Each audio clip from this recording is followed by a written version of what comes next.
Dunia adalah darul ibtila.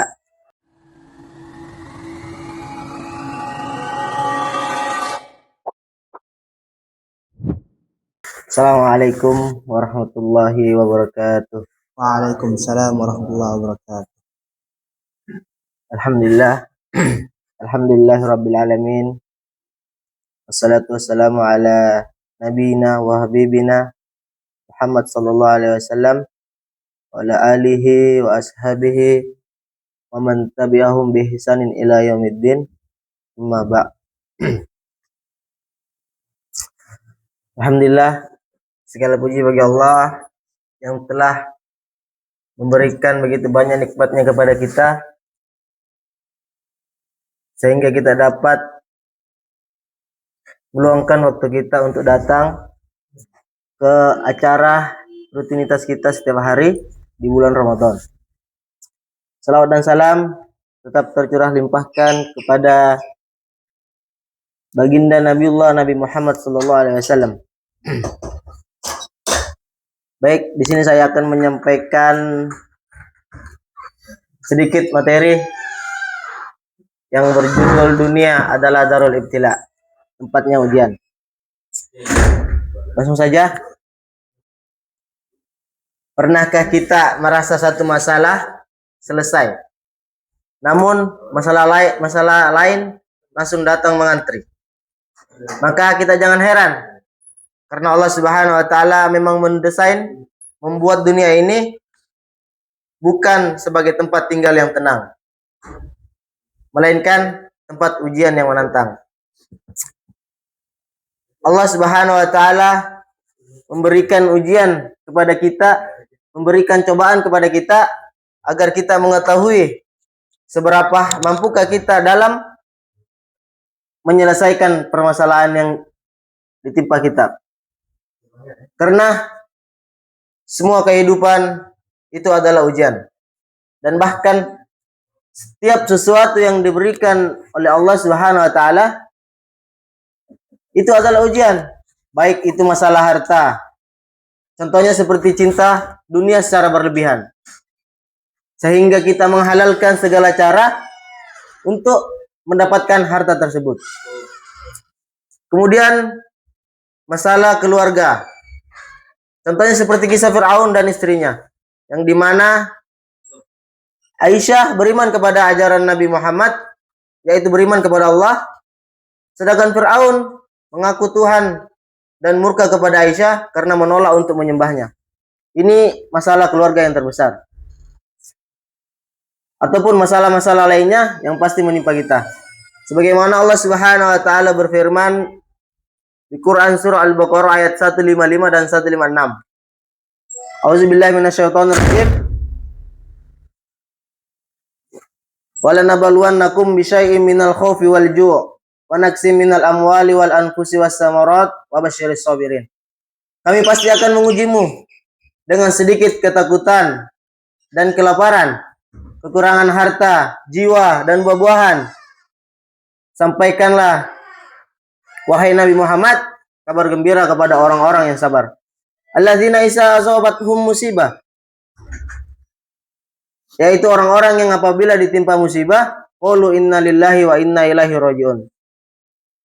Mereka mengucapkan inna lillahi wa inna ilaihi rajiun. Sesungguhnya kami adalah milik Allah dan sesungguhnya hanya kepadanya lah kami kembali. Jadi semua yang terjadi di kehidupan kita itu sudah diatur oleh Allah Subhanahu wa taala. Itu adalah ketetapan dari Allah Subhanahu wa taala. Kenapa Allah memberikan ujian kepada hambanya? Karena ketika Allah mencintai hambanya, maka Allah akan memberikan ujiannya. Ada hikmah di balik ujian tersebut. Apa hikmah tersebut? Kita langsung ke poin yang pertama. Dengan adanya ujian, hidup membuat kita semakin bersabar. Tidak ada satupun manusia yang luput dari ujian Allah Subhanahu wa taala. Ada yang diuji dengan kelaparan, ada yang diuji dengan ketakutan, bahkan ada yang diuji dengan kehilangan orang tercinta. Contohnya seperti rakyat Palestina. Mereka ketakutan atas serangan yang dilancarkan oleh Israel. Mereka juga kelaparan karena bangunan-bangunan mereka, tempat-tempat tinggal mereka hancur karena musibah tersebut.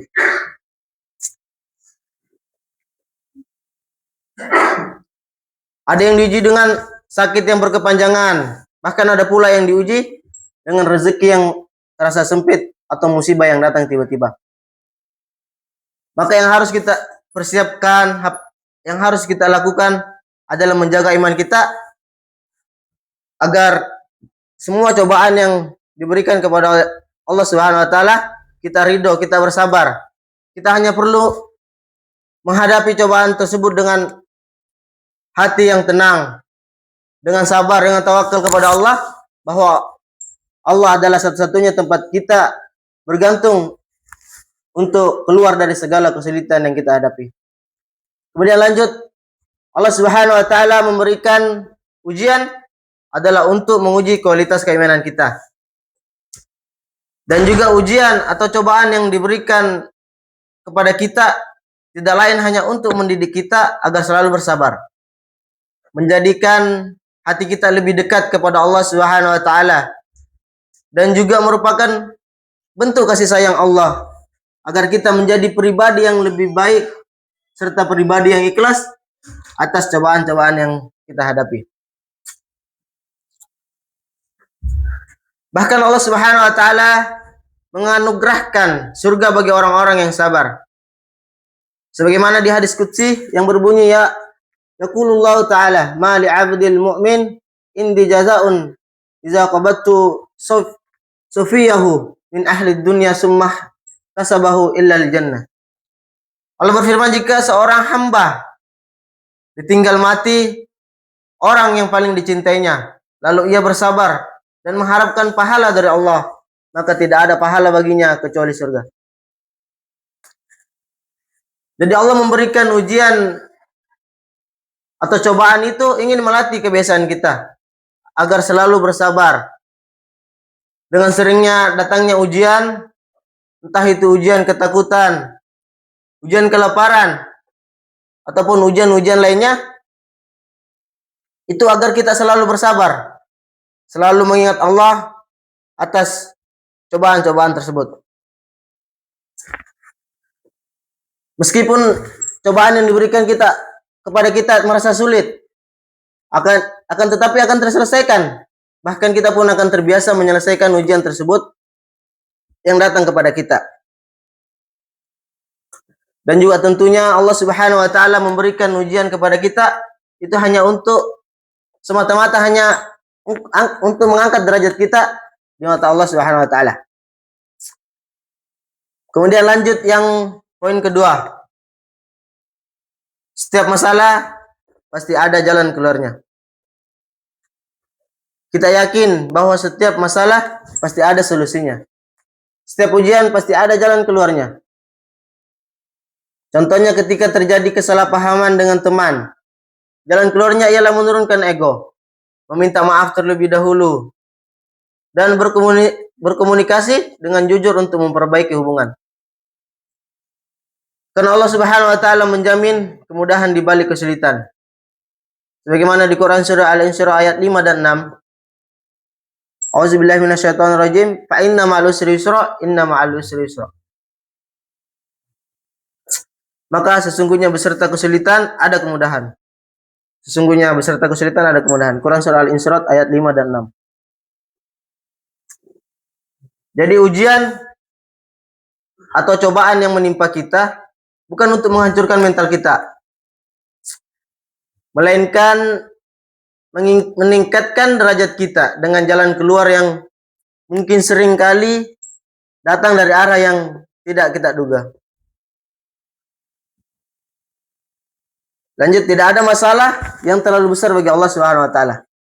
Maka kita hadapi setiap ujian dengan tenang, kita hadapi dengan ujian dengan sabar, dan juga kita yakin bahwa pertolongan Allah itu pasti ada. Bahkan Allah Subhanahu wa taala menjamin tidak akan membebani hambanya di luar batas kemampuannya.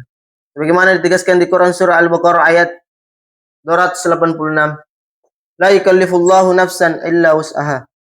Allah tidak membebani seseorang kecuali menurut kesanggupannya. Maka dari itu kita harus yakin bahwa sebesar apapun masalahnya, kita pasti bisa, kita pasti mampu menyelesaikan masalah tersebut. Jadi intinya jangan pernah menyerah. Karena menyerah tidak akan pernah mampu menyelesaikan masalah kita. Kemudian yang nomor 3, ujian manusia bertiga tingkat tergantung imannya. Dari sahabat Abu Sa'id Al-Khudri, ia bertanya kepada Rasulullah, "Wahai Rasulullah, siapakah manusia yang paling berat ujiannya?" Maka Rasulullah menjawab, "Al-Anbiya, para nabi, summa amsal, fal amsal." Kemudian yang semisalnya dan semisalnya lagi. Wa yubtalu rajul ala hasabi dinihi, fa in kana dinuhu sulban tad'a bala'uhu, fa in kana fi dinihi riqqatun ibtuliya ala hasabi dinihi, fama yakrahul bala'u bil 'abdi hatta yatrakahu yamshi 'alal ardi ma 'alaihi khati'ah.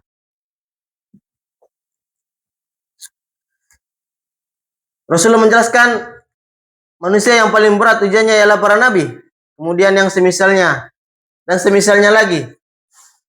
Seseorang akan diuji sesuai dengan kondisi agamanya. Apabila agamanya begitu kuat, begitu kokoh, maka semakin berat pula ujiannya. Apabila agamanya lemah, maka ia akan diuji sesuai dengan kualitas agamanya. Seorang hamba senantiasa akan mendapatkan cobaan hingga dia berjalan di muka bumi dalam keadaan bersih dari dosa. Jadi Rasulullah menjelaskan bahwa ujian yang terberat diberikan kepada para nabi, kemudian orang-orang soleh, lalu yang semisalnya. Maka semakin kokoh agama iman seseorang, maka semakin berat pula ujiannya. Jadi ujian hidup adalah bagian dari perjalanan spiritual untuk meneguhkan iman kita dan membawa kita menuju derajat yang lebih tinggi di sisinya. Jadi kita semakin beriman kepada Allah, semakin taat beribadah kepada Allah, maka semakin besar pula ujiannya. Bukan berarti saya melarang untuk taat. Ingat, Nabi aja diberikan oleh Allah Subhanahu wa taala ujian yang paling berat. Apalagi kita yang hanya manusia biasa yang tak luput dari kesalahan. Kemudian poin yang keempat,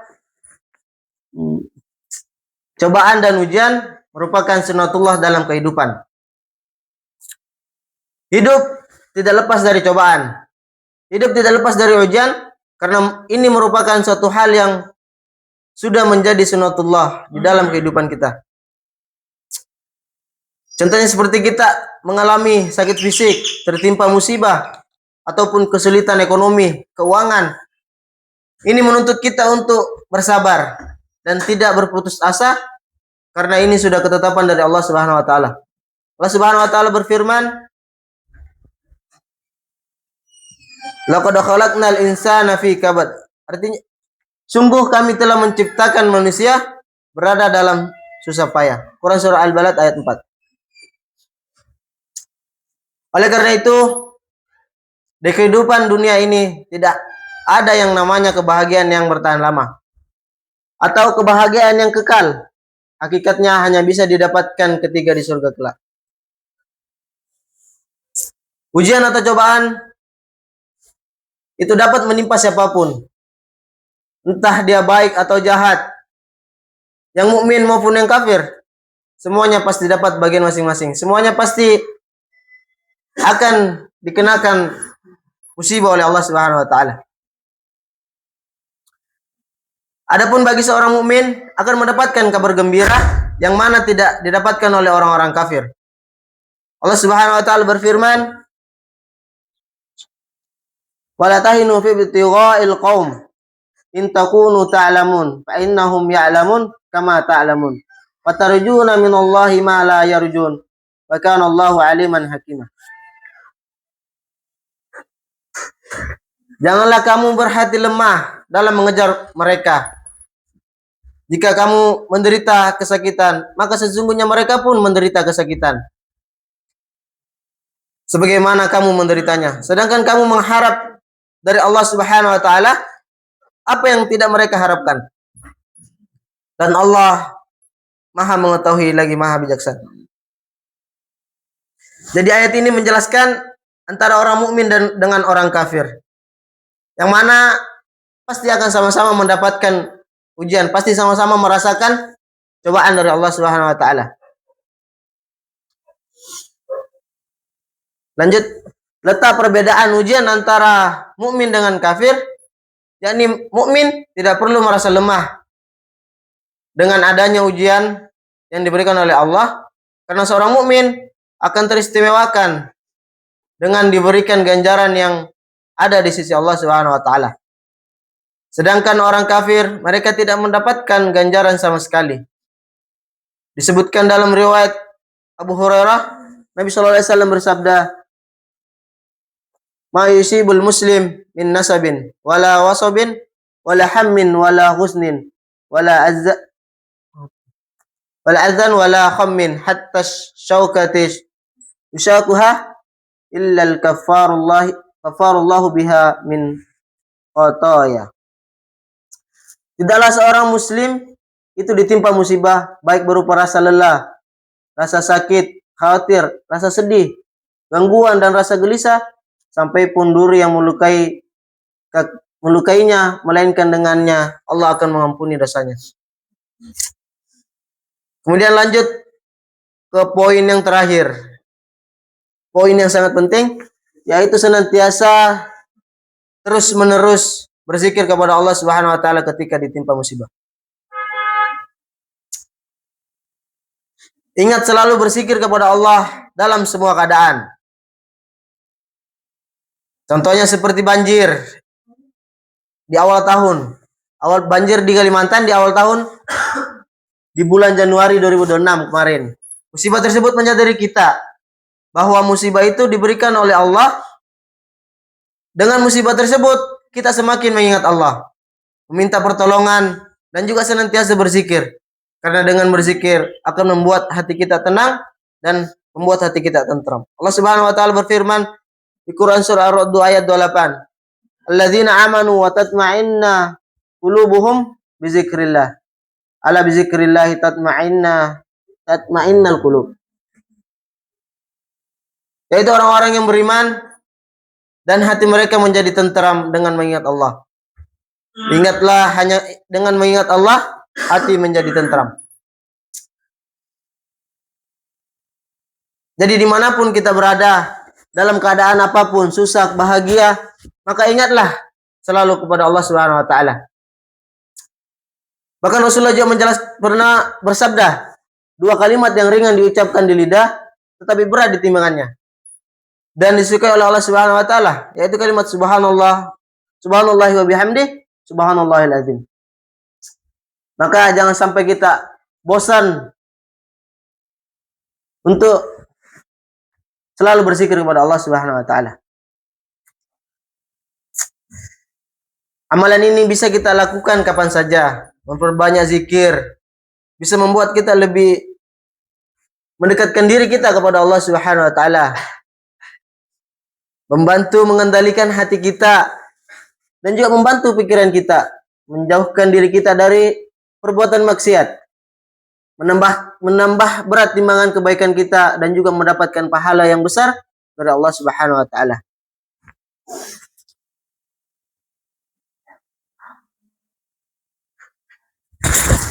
Kita berzikir bukan hanya sekedar ucapan yang keluar dari lisan kita, tetapi juga melibatkan kehadiran hati kita dan juga pikiran yang senantiasa di dalam aktivitas kita, dan juga kita memohon pertolongan dari Allah Subhanahu wa taala. Allah Subhanahu wa taala berfirman di Quran surah Al-Baqarah ayat 153,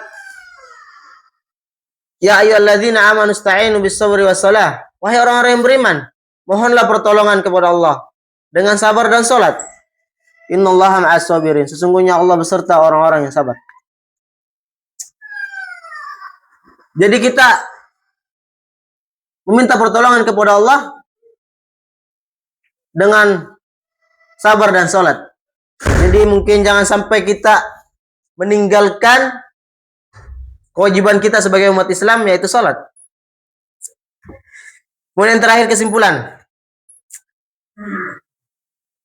bahwa dunia adalah tempat ujian yang telah ditetapkan oleh Allah Subhanahu wa taala bagi manusia. Setiap manusia pasti akan menghadapi berbagai cobaan seperti ketakutan, kesulitan ekonomi, kehilangan, sakit maupun masalah-masalah dalam kehidupan. Ujian tersebut diberikan bukan tanpa tujuan, tetapi untuk menguji keimanan kita, melatih kesabaran kita, dan juga serta mendekatkan kita kepada Allah Subhanahu wa taala dengan ujian yang diberikan. Selain itu, setiap kesulitan juga yang kita alami pasti disertai dengan jalan keluar.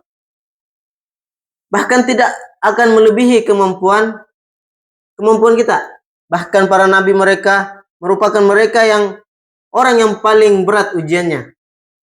Oleh karena itu, kita harus menghadapi setiap cobaan dengan sabar, tetap berzikir kepada Allah, serta yakin bahwa di balik setiap ujian terdapat hikmah dan mengampuni dosa kita dan pahala yang besar bagi orang-orang yang beriman. Mudah-mudahan dengan cobaan, ujian, musibah, bencana, dan semacamnya yang kita alami, kita mampu menyelesaikannya, kita terima dengan sabar dan ridho. Dan mudah-mudahan Allah Subhanahu wa taala mengangkat kesulitan yang mungkin sedang kita alami. Mudah-mudahan Allah Subhanahu wa taala menghapuskan dosa-dosa kita dengan ujian yang diberikan, bisa menyadari diri kita untuk senantiasa melaksanakan perintah-perintah Allah dan juga senantiasa menjauhkan segala larangan-larangannya. Dan mudah-mudahan Allah Subhanahu wa taala memasukkan kita ke dalam surganya. Amin amin ya rabbal alamin. Sekian yang bisa saya sampaikan. Kurang dan lebihnya saya mohon maaf. Saya kembalikan kepada MC. Baik, karena selanjutnya yakni tanya jawab. Bagi yang mau bertanya, silahkan. Jangan banyak-banyak. Jangan banyak. Satu. Ayo.